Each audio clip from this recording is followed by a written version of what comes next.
confiando que você está sob seus pés, abra comigo livro do profeta Daniel, capítulo é o de número 3.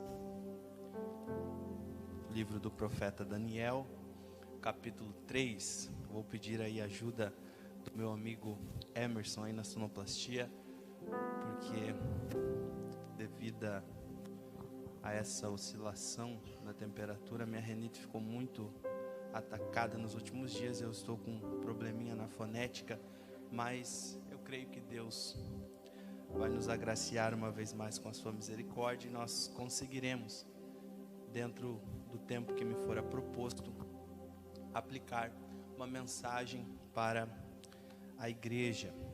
Livro do profeta Daniel, capítulo 3, a partir do versículo 19. Daniel, capítulo 3, versículo 19. Diz assim a palavra do Senhor: Então Nabucodonosor encheu-se de fúria, e a forma do seu semblante mudou-se contra Sadraque, Mesaque e Abednego. Portanto, ele falou e ordenou que se aquecesse a fornalha 7 vezes mais do que se costumava aquecer. E ele ordenou aos homens mais fortes que estavam em seu exército que amarrassem Sadraque, Mesaque e Abednego para lançá-los à fornalha de fogo ardente. Então estes homens foram atados, vestidos com os seus casacos, túnicas e seus chapéus e suas outras vestimentas, e foram lançados ao meio da fornalha de fogo ardente.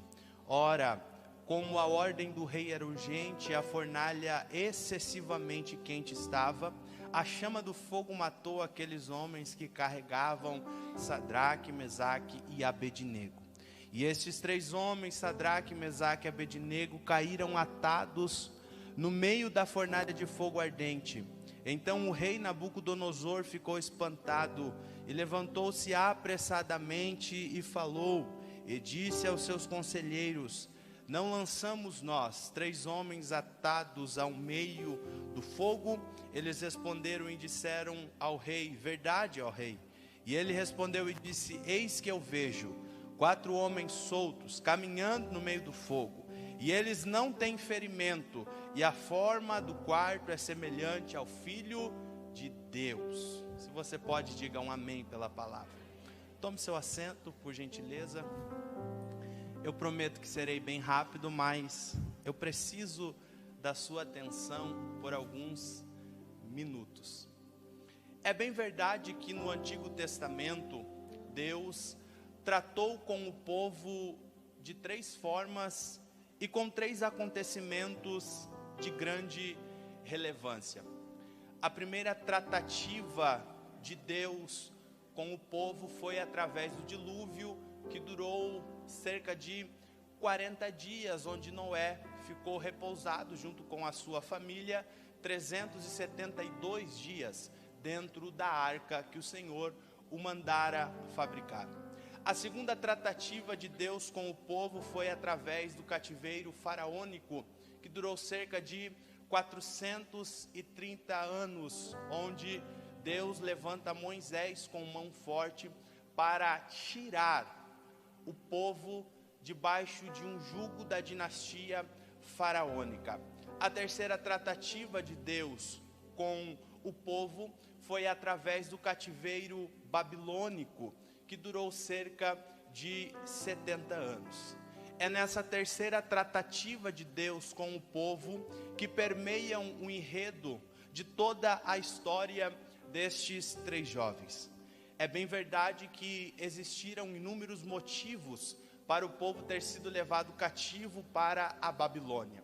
Entre os motivos, nós poderíamos citar o sincretismo, o misticismo, o paganismo que estava impregnado em Israel.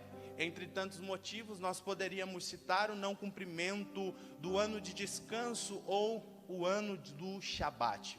Em Levítico capítulo 25, versículo 3, Deus manda com que o povo, a cada 6 anos de trabalho, dessem 1 ano de descanso para a terra. Este seria o ano do descanso, ou o ano do Shabat. Porém, como a terra era fértil, porém, como a terra era produtiva, porém, como a terra era boa, os israelitas ficaram 490 anos ininterruptos, sem dar descanso para a terra. Mas como o próprio apóstolo Paulo escrever aos Gálatas, no capítulo 6, versículo 7, Deus, Ele não se deixa escarnecer. Tudo que o homem semear, isso também ele colherá. Sendo assim, corroborando com a profecia dita pelo profeta Jeremias, no capítulo 25 e versículo 11, Deus levanta Nabucodonosor com mão forte para trazer justiça à terra. Jerusalém é tomada, Jerusalém é transformada em um deserto espantoso, como diz as Sagradas Escrituras. Os seus utensílios são tomados, suas casas são saqueadas, seu templo é destruído, seus moradores são levados cativos, a saber que Nabucodonosor transferiu, deportou os judeus para a Babilônia em 3 levas. Na primeira deportação foram os nobres que poderiam auxiliar na administração do seu reinado.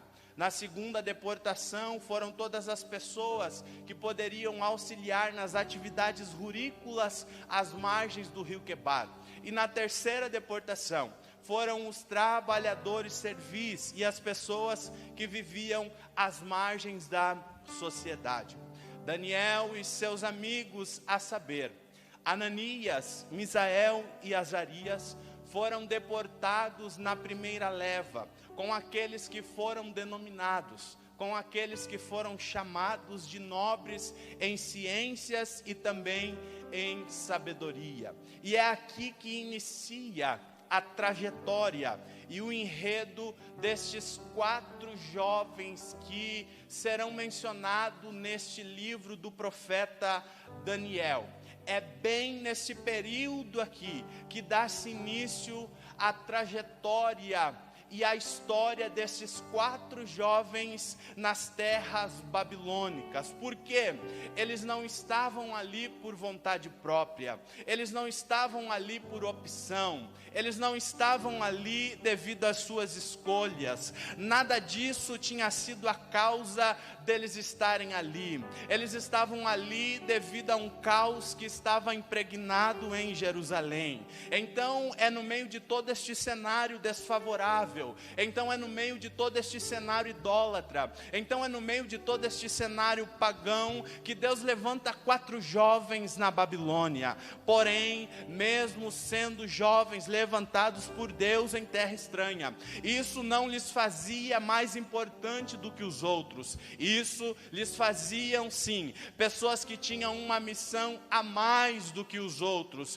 Em meio a tantos jovens, em meio a tantos nobres, em meio a tantos sábios, em meio a tantos cientistas, o que diferia Daniel, Ananias, Misael e Azarias eram a sua missão, de que mesmo em terra estranha, de que mesmo no meio de um povo estranho, de que mesmo no meio de um Deus estranho, eles iriam manter a sua originalidade, eles iriam manter a sua identidade, eles iriam manter a sua essência. E ante esse desafio que esses jovens enfrentarão, é que vai surgir um dos maiores embates da vida de todo cristão. Qual é, Abel? Atitude versus omissão. Atitude versus omissão. Ante os desafios da Babilônia, ante os desafios propostos pelas autoridades da Babilônia, ante os desafios culturais, ante os desafios sociais, ante os desafios religiosos,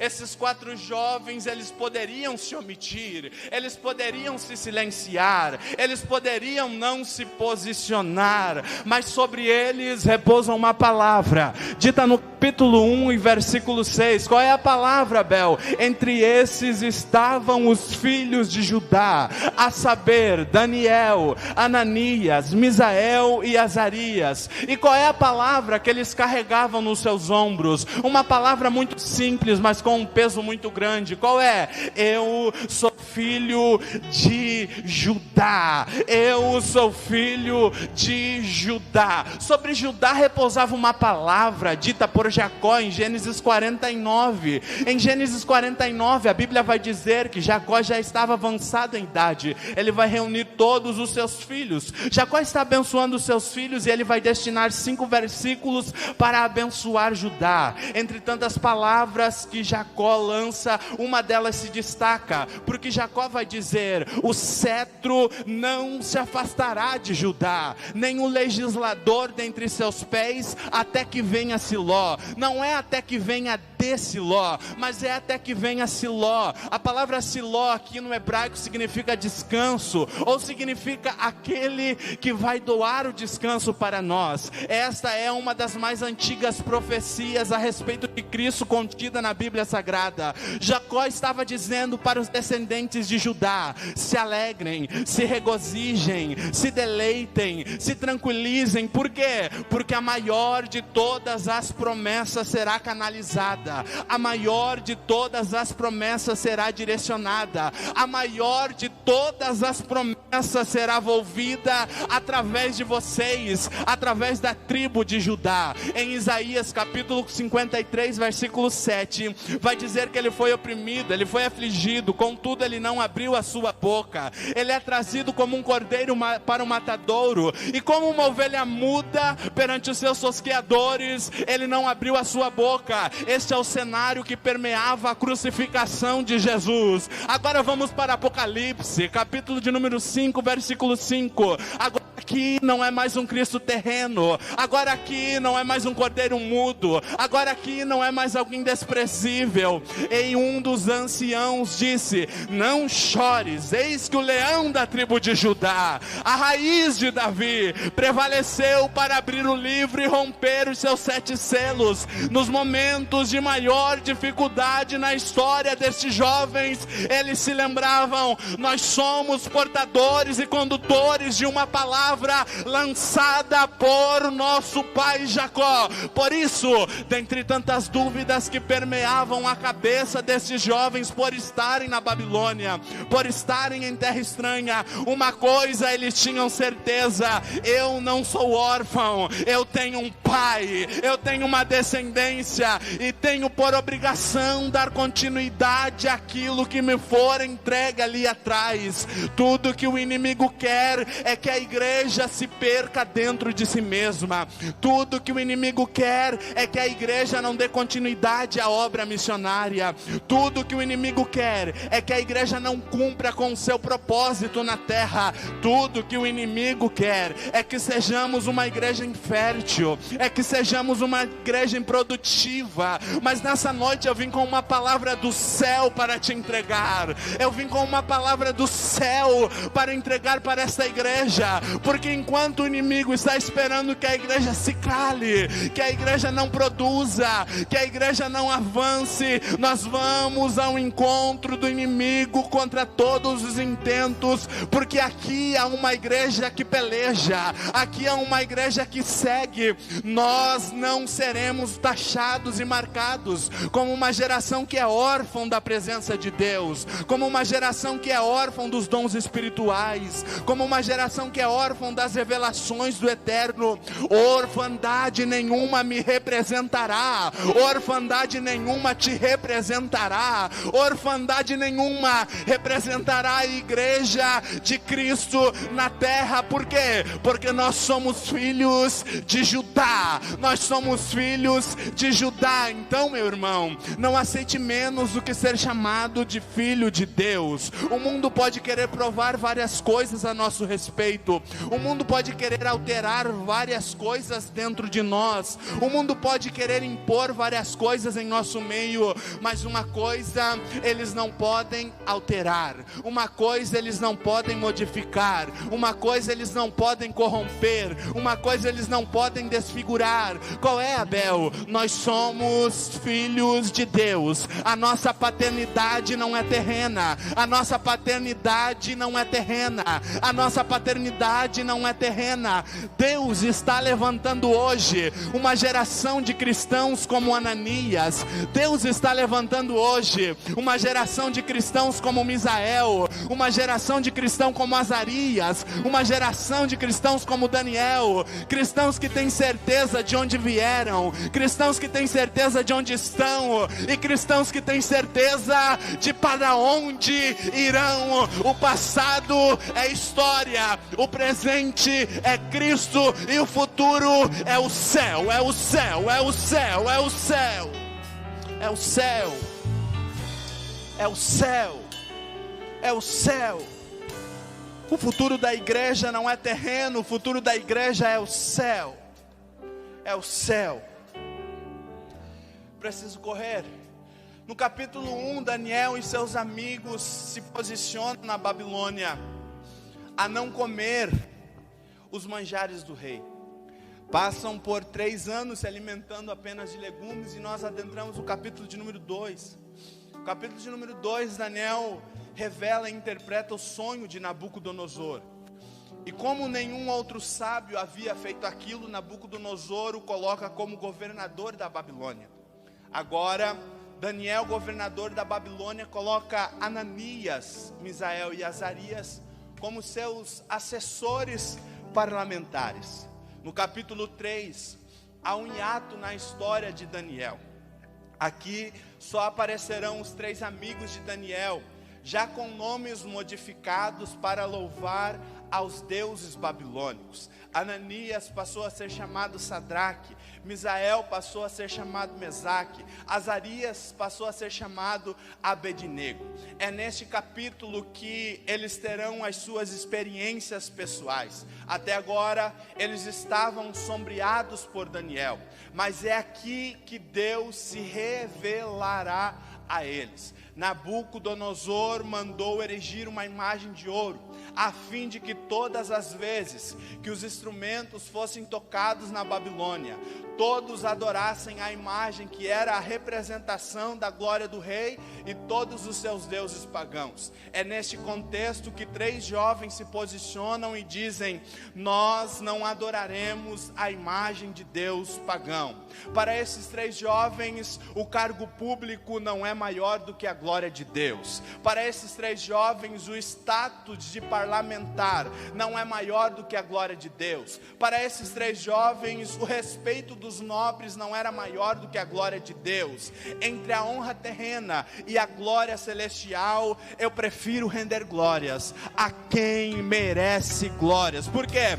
Porque quando eu me posiciono a favor do reino, os céus se encarregam do meu cuidado. Quando eu me posiciono a favor do reino, os céus se encarregam de fazer em mim, por mim, através de mim, o que homem nenhum me daria, o que cargo nenhum me daria, o que status nenhum me daria. Sendo assim, meu irmão, sendo assim, minha irmã, ante as fornalhas da vida, ante as dificuldades da vida, ante as afrontas da vida, ante os reveses da vida, ante as portas fechadas da vida, ante os momentos de solidão da vida, se posicione. O posicionamento desses 3 jovens fez com que eles experimentassem algo novo. Por quê? Porque a fornalha, por pior que fosse, tornou-se o melhor lugar para aqueles jovens estarem. Em nenhum outro lugar na Babilônia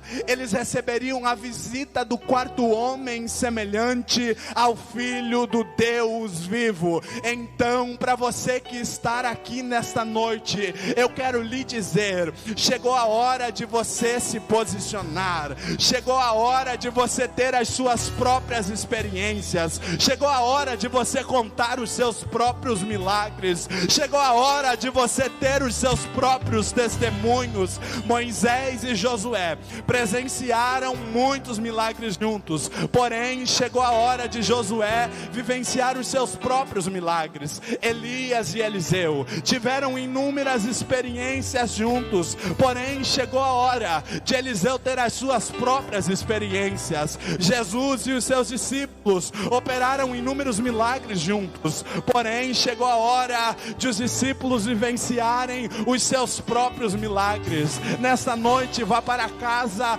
com esta frase gravado nas tábuas do teu coração: posicionamento gera milagres, omissão gera normalidade. Eu vou repetir novamente: posicionamento gera milagres, omissão gera normalidade. Então, quando você se posicionar a fim de que o seu milagre seja gerado, estabeleça metas, estabeleça princípios e nunca se esqueça de atitudes, nunca se esqueça de ferramentas, nunca se esqueça de estratégias que já deram certas para o desfrutar de outros milagres. Quando Sadraque, Mesaque e Abednego se posicionam e têm a ciência de que serão lançados na fornalha, eles intentam no seu coração: nós não iremos para a fornalha de qualquer maneira. Aí se cumpre o que está escrito no capítulo 3, versículo 21, que nós fizemos a leitura. Então esses homens foram atados, vestidos com os seus casacos, túnicas e seus chapéus, e suas outras vestimentas, e foram lançados ao meio da fornalha de fogo ardente. Agora, o ambiente que é para ser de destruição, será a plataforma encontrada por Deus para exaltar e dar livramento para esses três jovens. Para Nabucodonosor, a fornalha tem como objetivo a destruição dos três jovens. Para os três jovens, é a oportunidade perfeita para o nome do Senhor ser glorificado. É o mesmo ambiente, porém com perspectivas diferentes. É nesse momento que eles se lembram das suas identidades, é nesse momento que eles se lembram das suas características, é nesse momento que eles se lembram dos seus costumes de Jerusalém. Babilônia alterou nesses três jovens os seus nomes, Babilônia alterou nesses três jovens o lugar da adoração, Babilônia alterou nesses três jovens as suas vestimentas. Mas no momento de maior dificuldade e opressão, eles lembraram que alterações externas nenhuma alteraria a sua identidade. A peleja que não precisaremos de armas novas, há pelejas que nós venceremos apenas com aquilo que Deus já nos entregou. Quem sabe eu estou falando para pessoas nessa noite que costumavam vencer as suas pelejas com as armas da oração. Quem sabe eu estou falando para pessoas nessa noite que costumavam vencer as suas pelejas com as armas do jejum. Quem sabe eu estou falando para pessoas nessa noite que costumavam vencer as suas pelejas com as armas da consagração. Quem sabe eu estou falando para pessoas nessa noite que costumavam vencer as suas pelejas tendo um encontro particular com Deus, e nesse momento de peleja está clamando ao Senhor por um auxílio novo, por uma ferramenta nova. E Deus te trouxe nessa noite aqui para te lembrar que você não precisa de uma ferramenta nova, você precisa reativar a ferramenta que você já tem, o escape virar daquilo que você já possui. Isso aqui não é regresso, isso aqui não é retrocesso, isso aqui são portas que o particular com Deus abriram para você.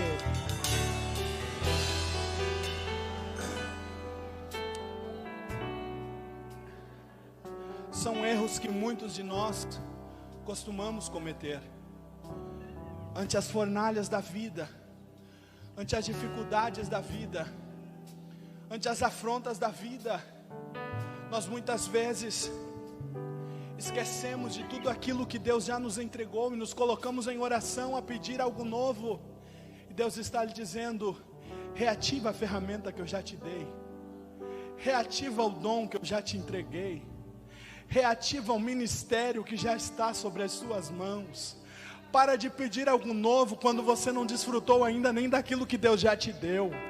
Para de se colocar em oração diante de Deus, clamando algo novo, se aquilo que Deus já te entregou lá atrás você não deu valor. Deus está te dizendo nessa noite: olhe pelo retrovisor aquilo que eu já te entreguei, e pare de clamar por algo novo, porque aquilo que Ele já te entregou já é o suficiente para você vencer essa peleja. Glória a Deus. Aí tem muita gente pensando que isso é regresso, isso é retrocesso. Nada disso. Isso são portas. Isso são portas que as experiências com Deus te abriram. Nessa noite eu te convido a fazer como esses 3 jovens. O que é, Bel? Vestir o teu casaco, vestir a sua túnica, vista as suas outras vestimentas e se posicione.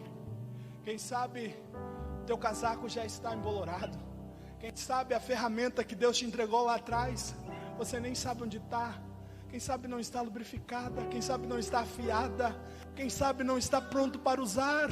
E o Senhor te trouxe nesse domingo, em poucos minutos, para te dizer: reative a ferramenta que eu te entreguei. Quem sabe as suas vitórias eram alcançadas através de particulares que você tinha com Deus na madrugada. E há quanto tempo você já não faz isso? Quanto tempo você já não ora? Quanto tempo você já não lê a Bíblia? Quanto tempo você já não jejua? Quanto tempo você não se consagra?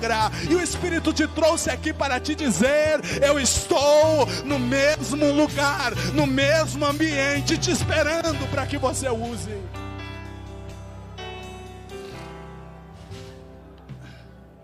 Deus continua no mesmo lugar, sendo o mesmo Deus, e pronto para te entregar, pronto para te ajudar, pronto para te auxiliar. Às vezes nos esquecemos, temos uma amnésia espiritual. É interessante isso porque a Bíblia vai narrar alguns feitos de Davi, e Davi é considerado até hoje o maior rei da nação de Israel. Só que Davi foi muito perseguido por Saul, e em um momento, talvez o momento mais difícil da sua vida, no que tange a perseguição de Saul, a Bíblia vai dizer que Davi foge, correndo, depressa, por saber que Saul estava vindo ao seu encontro. E ele não pega alforje, ele não pega lança, ele não pega espada, sai de mãos abanando, e vai se esconder na casa de Aimeleque, que era o sumo sacerdote. Quando chega na casa de Aimeleque, ele vai pedir: Aimeleque, dá-me algo para comer, porque eu estou com fome. Aimeleque serve Davi, e Davi vai fazer uma pergunta para Aimeleque. E Davi disse a Aimeleque: e não há aqui debaixo da tua mão lança ou espada? Pois não trouxe nem a minha espada, nem as minhas armas comigo, porque o negócio exigiu pressa. E o versículo 9 do capítulo 21 de 1 Samuel vai me chamar a atenção, e eu li isso por várias vezes e quero aplicar na sua vida. E o sacerdote disse: a espada de Golias, o filisteu, a quem tu mataste no vale de Elá, eis que aqui está envolvida em um tecido atrás do éfode. Se quiseres tomá-la, toma, pois não há aqui salvo aquela. E a resposta de Davi foi maravilhosa, porque Davi vai dizer: dá-me, pois não há nenhuma como esta. Quando Aimeleque traz a memória de Davi: eu só tenho a espada da maior vitória da tua vida. Aimeleque estava injetando ânimo em Davi. Aimeleque estava dizendo: quem sabe, Davi, você já esqueceu do que houve no vale de Elá. Quem sabe já caiu no esquecimento a maior vitória da tua vida contra o gigante filisteu. Mas eu vou te trazer à memória aquilo que nos traz esperança. Aqui está comigo a espada que tu venceste o gigante Golias. Aí Davi vai se lembrar e vai dizer: dá-me, porque não há nenhuma como esta. Foi essa que me projetou, foi essa que me trouxe para a evidência em Israel. Dá-me, porque não há nenhuma como essa. Quem sabe o Espírito Santo está trazendo à tua memória nesse momento a espada que tu tinha nas suas mãos. Quem sabe era uma espada de oração às segundas-feiras com o círculo de oração. Quem sabe era uma espada que ficava no círculo dos jovens. Quem sabe no círculo dos obreiros. Quem sabe lá no seu local de trabalho você tinha uma ferramenta que era usada, mas há muito tempo já não usa, e o Espírito Santo te trouxe aqui para te lembrar. Há uma ferramenta que está esquecida, mas nas suas mãos é uma arma poderosa.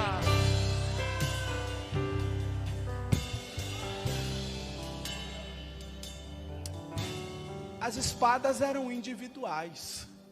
As espadas eram individuais. Cada guerreiro tinha a sua espada. Cada guerreiro tinha a sua espada com o fechamento da sua mão. Então aquilo que era de Davi não servia para Saul.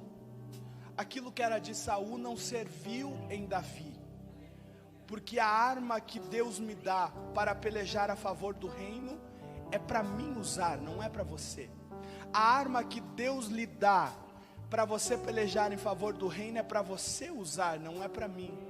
Então a arma que Deus te concedeu para você usar em favor ou a favor do reino não pode ser terceirizada a ninguém. O que Deus te deu é teu. O que Deus te entregou é teu. E por mais que tenha caído no esquecimento da tua memória, não caiu no esquecimento da memória de Deus. Por quê? Porque um dos atributos de Deus é que Ele é imutável, Ele não muda. Então se Ele te entregou, é tua. Se Ele te deu, é tua. Se Ele te concedeu, é tua. Você esqueceu, mas diante de Deus a ferramenta ainda está ativada, esperando você se posicionar e dizer: eis-me aqui, Senhor, usa-me a mim, porque eu estou preparado para ser útil na tua obra. A Bíblia vai dizer em 2 Timóteo capítulo 4, e eu terminei, 2 Timóteo capítulo 4 versículo 13, a Bíblia vai dizer que Paulo está em Roma, prestes a ser decapitado, porém ele vai fazer um último pedido a Timóteo: Timóteo, quando vieres, traga-me 3 coisas. O que é, Paulo? Quando vieres, passa-me em Troade, na casa de Carpo, e me traga a minha capa, porque aqui onde eu estou está frio. Mas Timóteo, também traga-me os livros. E ele continua: e principalmente os pergaminhos. Paulo pediu a capa, os livros e os pergaminhos. Paulo não ficou conhecido por causa da sua capa. Paulo não ficou conhecido pelos livros que ele leu. Paulo é lembrado até hoje pelas 13 cartas que ele deixou redigidas em pergaminhos que nós temos aqui. Paulo estava dizendo: Timóteo, o que Deus me entregou, eu vou desenvolver, desempenhar até o final. O que Deus me entregou não ficará pelo caminho. O meu ministério não ficará marcado como alguém que abandonou aquilo que Deus me entregou. Deus está falando com alguém nesta noite. O meu ministério não ficará marcado com aquilo que Deus me entregou e eu deixei pelo caminho. Não. Paulo estava dizendo: Deus me entregou, eu já tinha uma certa idade, só que tem uma coisa: eu vou levar a sério aquilo que Deus me entregou. Eu não ficarei marcado como uma mancha negativa. Eu vou até o fim, Timóteo. Até o fim eu levarei aquilo que Deus me entregou. Vá até o fim, não deixe pelo caminho. Não abandone o ministério, não abandone os dons, não abandone os projetos, não abandone os pensamentos que Deus te colocou. Você fazia e não faz mais. Você pregava, não prega mais. Cantava, não canta mais. Evangelizava, não evangeliza mais. Fazia tanta coisa e hoje não faz nada. Deus está te dizendo: reative a sua ferramenta, porque eu vou usar você na terra. Se coloque de pé, por favor. O meu horário já estourou, meu horário já se foi, e junto com o horário foi a minha voz. Mas eu quero orar por você nessa noite. Eu preciso orar por você. Eu preciso orar por você. Eu preciso orar por você. Tinha ainda alguns pontos para aplicar, corri um pouco, mas dentro desse tempo que me fora dado, eu quero orar por você. Quem sabe eu estou falando para pessoas que abandonaram, deixaram de lado, deixaram pelo caminho aquilo que Deus entregou para você. Mas nessa noite eu vim para te dizer e vou te dizer: você não ficará marcado ou marcada como alguém que deixou uma lacuna, como alguém que não desempenhou e não desenvolveu aquilo que fora lhe dado. Corra aos pés do altar, porque nessa noite o Todo-Poderoso está aqui. Deus está nesse lugar. Nós não somos como Jacó quando chegou em Betel. Jacó teve algumas constatações e uma delas fora: Deus está nesse lugar e eu não sabia. Nós sabemos, Deus está aqui. Nós sabemos que Deus está nesta casa e irá ativar, reativar, ressignificar, quem sabe ministérios que já estavam deixados de lado. Mas Deus está nesse lugar e vai te abençoar, vai derramar sobre a tua vida, vai derramar sobre a tua casa, vai derramar sobre os teus familiares, vai derramar sobre os ministérios, quem sabe sobre a tua empresa, vai derramar algo novo da parte de Deus. Deus está aqui. Teu Espírito está aqui. Deus está aqui. Glória a As Deus. evidências surgirão. Glória a Deus. Glória a Teu Deus. Espírito está Glória a Deus. Glória a Deus. Glória a Deus. Glória a Deus. Eu não estou aqui para te constranger de maneira nenhuma. Eu estou aqui como um arauto de Deus para dizer para você: ainda há esperança para a tua vida. Ainda dá tempo de você voltar para o caminho do Senhor. Ainda dá tempo para você desenvolver aquilo que o Senhor propôs para que você desempenhasse. Ainda há tempo. Ainda há tempo. Ainda há tempo. Neste lugar transborda o teu amor que nos envolve. A ti me achegarei. Se achegue ao Senhor nessa noite. Se achegue à presença do Senhor nessa noite. Se achegue diante do Senhor nessa noite. Se achegue diante da presença do Senhor nessa noite. Venha receber uma palavra de Deus nessa noite. Deus está aqui. O Espírito Santo está aqui para te capacitar. A Bíblia vai dizer que Nabucodonosor vê 4 homens. 4 homens Nabucodonosor viu. Porque o ambiente da intimidade, as coisas se multiplicam. No ambiente da intimidade, as coisas se multiplicam.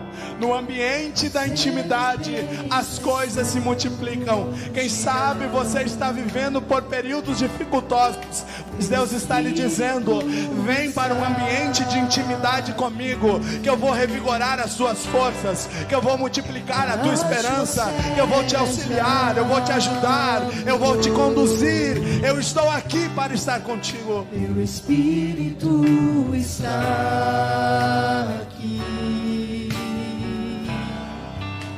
As evidências surgirão. Aleluia. Glória a Deus. Glória a Deus. Teu Espírito está aqui. Erga suas mãos neste momento e diga: flua nesse lugar, Senhor. Transborda o teu amor. Enche-nos, ó Pai. Envolve-nos, Senhor. Derrama sobre nós, ó Pai, o teu Espírito Santo, Deus. Nós estamos aqui com os nossos corações abertos, com a nossa vida entregue diante do altar, para dizer: enche-nos, ó Pai. Nos envolve. Flua neste lugar, transborda o teu amor que nos envolve.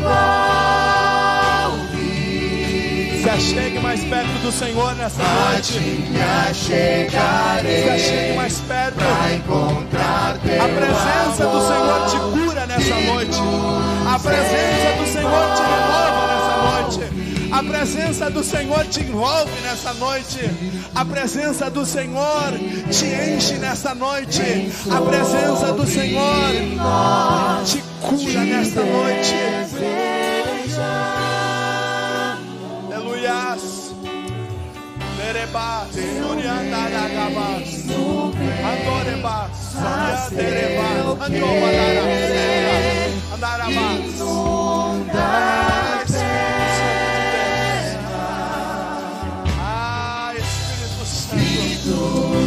Deus está ativando alguns dons nesse momento. Deus está reativando alguns ministérios nesse momento. Seja cheio onde você está nesse momento. Fale em línguas onde você está nesse momento. Faz teu querer, inunda a terra. Espírito de Deus, vem sobre nós, te desejamos.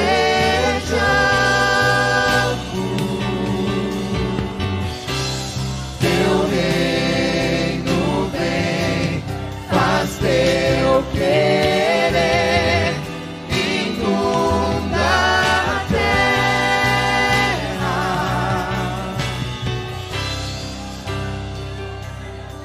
Nosso Deus e nosso Pai que estás no céu, diante da tua presença, diante da tua palavra que veio direto do céu ao nosso coração, está a tua igreja reunida nesta noite. Diante do altar, Pai da glória, estão aqueles necessitados, Senhor, do socorro, da tua bênção, da tua misericórdia e da tua bondade. Pai da glória, tu que sonda os corações, tu que conhece todas as coisas, Pai, que a tua mão possa, Senhor, ser estendida neste momento, e aonde, Senhor, exista a dor, nós repreendemos a enfermidade. Aonde, Pai, existem os problemas insolúveis, que o Senhor nessa noite possa trazer solução. Aonde não há esperança, que o Senhor possa trazer esperança. Aonde não tem salvação, que nessa noite possa alcançar salvação na pessoa bendita de nosso Senhor Jesus Cristo. Que a tua presença possa trazer renovo, que a tua presença possa trazer ânimo, que a tua presença possa trazer uma nova perspectiva